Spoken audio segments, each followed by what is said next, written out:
I'm going to teach you how to think in English.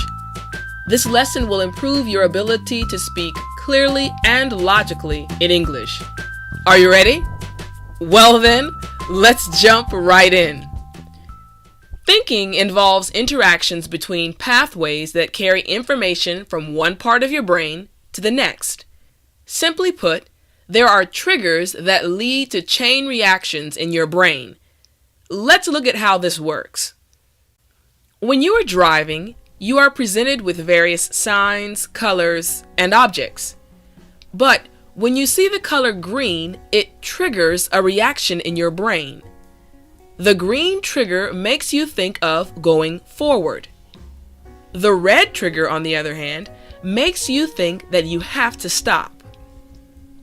In a study that was done regarding triggers and the brain, it was found that many fast food companies use the colors red and yellow.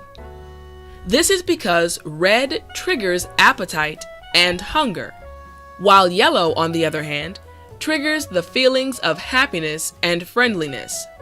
For example, one of the largest global fast food chains is McDonald's. And what colors do they use for their logo? You got it, red and yellow.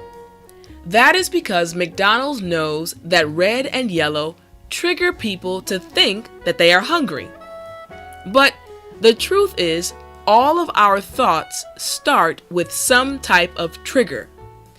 Look at the next few images and see if you can think of the English word that matches them.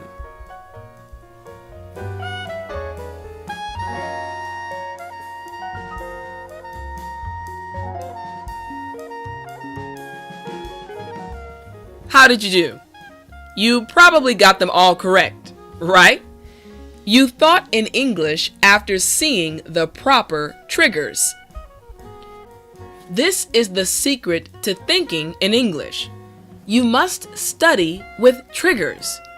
Basically, give your brain more things to connect to. And this extends past just simply one-word triggers. You must also look for situation and emotional triggers in order to think in English. Okay, let's test out this theory really quickly. Does the English word for this image come to mind? Or do you only know what it is called in your own language? Well, in English, this is called a tractor. One more time, a tractor.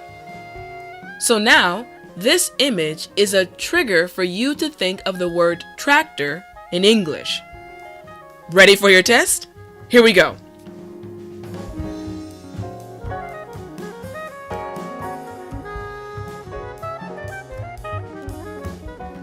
Did you get it? Once you saw the trigger, did you think about what it was in English? You did, right? Great job. Now, let's see if this really works with situational triggers. So, in this image, we see two tractors that look like they were in an accident. But we need an English expression or phrase that we can use so that we can think about this situation in English. The English expression is plowed into. One more time, plowed into. The tractor plowed into the other tractor. Now, this image has become a trigger for a thought in English. Ready, set, go.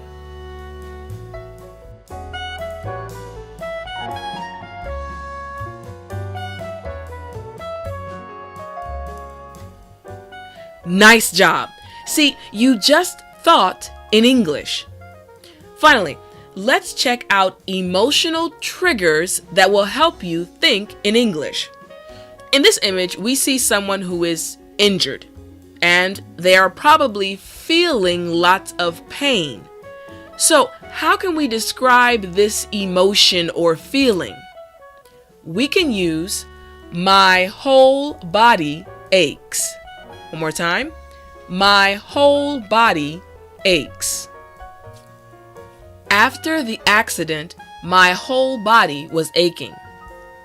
Now, this image has become an emotional trigger for a thought in English. Tractor, plowed into. My whole body aches. Let's do it. Here we go. My whole body aches. Tractor, cat, dog, plowed into, water, apple, banana. Now start thinking in English.